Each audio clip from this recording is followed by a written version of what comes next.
दोस्तों स्वागत है आपका एक और बेहतरीन और लाजवाब मशीन्स के वीडियो में।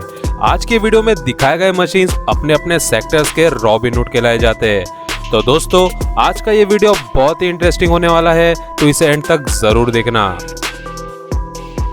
नंबर 1 पे आता है सॉइल सोलराइजेशन मशीन।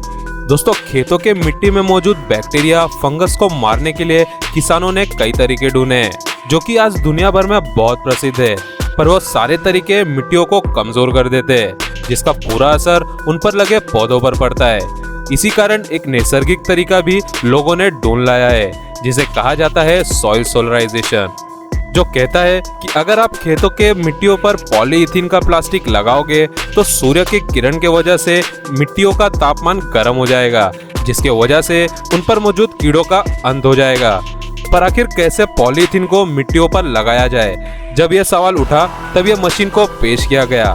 यह मशीन में पीछे लगे रोलर पर प्लास्टिक रोल करके रखा होता है, तो जैसे जैसे मशीन पर मौजूद कांटेदार औजार मिट्टियों को जमा करता है, वैसे वैसे प्लास्टिक का लेयर उन मिट्टियों पर बिछता चला जाता है।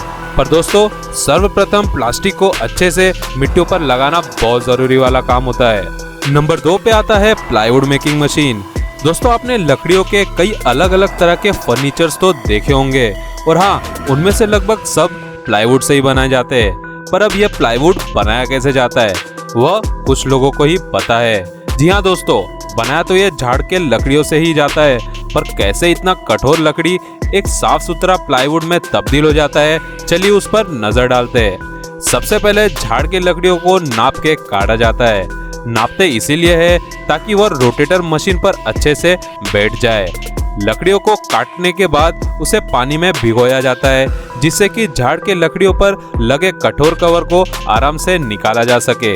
अब झाड़ के लकड़ियों को रोटेटर पे लगाया जाता है, जिसके निचले हिस्से पर एक कटिंग ब्लेड मौजूद होता है, जो लकड़ियों को एक प्लेन वुड शीट में तब्दील करने का कार्य करता है। अब जैसे कि आप देख ही रहे हो कि एक झाड़ की लकड़ी एक शीट पे तब्दील हो गई, जिसे हम फर्नीचर बनाने के लिए इस्तेमाल कर सकते हैं। नंबर 3 पे आता है KGHM जनम मशीन। दोस्तों माइनिंग की बात हो या फिर टनल खोदने की बात हो, यह दोनों कार्य KGHM जनम के बिना पूरा हो ही नहीं सकता। यह मशीन टनल बनाने के समय जमीन को खोदने का कार्य पूरा करता है, और इतना ही नहीं, यह मशीन मिट्टी पत्थरों के लोडिंग का कार्य भी पूरा करता है। और दोस्तों इसे अन्य तरह के छोटे मोटे पर जरूरतमंद काम के लिए भी बहुत याद किया जाता है। इसके अनोखे डिजाइन इसे टनल में चलाने के लिए या फिर कंस्ट्रक्शन साइट पर कार्य करने के लिए बहुत मदद करते हैं। सच में यार, हर एक सेक्टर में ऐसा एक मल्टी टैलेंटेड मशीन्स तो मौजूद होना ही चाहिए। नंबर 4 पे आता है CAT 6040 मशीन। दोस्तों यह मशीन दिखने में जितनी खतरनाक है, उतना ही अनोखा कार्य भी करती है। यह मशीन कई तरह के खतरनाक और मेहनती भरा कार्य करने की क्षमता रखती है। इस मशीन को कंस्ट्रक्शन साइट पर लोडिंग अनलोडिंग के कार्य के लिए इस्तेमाल किया जाता है, और वही दूसरी ओर इसे बड़ी बड़ी पहाड़ी पर चट्टानों को तोड़ने के लिए भी इस्तेमाल किया जाता है। इस मशीन के 360 डिग्री रोटेटिंग केबिन इसे हैंडल करने में आसान करते हैं। और दोस्तों फिर भी इसे हैंडल करना कोई आसान बात नहीं है। इस खतरनाक मशीन को हैंडल करने में थोड़ी भी लापरवाही हो गई तो ऑपरेटर की जान भी जा सकती है। नंबर 5 पे आता है एक्सेंट्रिक स्क्रीनर मशीन। दोस्तों चलो माना कि कई मशीन्स मौजूद है जो बड़े बड़े चट्टानों को लोडिंग करने का कार्य बड़े आराम से पूरा करते हैं, पर अगर वही पत्थरों को चूर चूर कर दिया जाए तो यह कार्य और भी आसान हो सकता है। और यही नहीं दोस्तों, उस चूर हो गए पत्थर को रोड मजबूती के कार्य के लिए भी इस्तेमाल किया जा सकता है। तो दोस्तों एक्सेंट्रिक स्क्रीनर इसी कार्य के लिए इस्तेमाल किया जाता है। यह मशीन पत्थरों को आराम से चूर चूर करने की काबिलियत रखता है।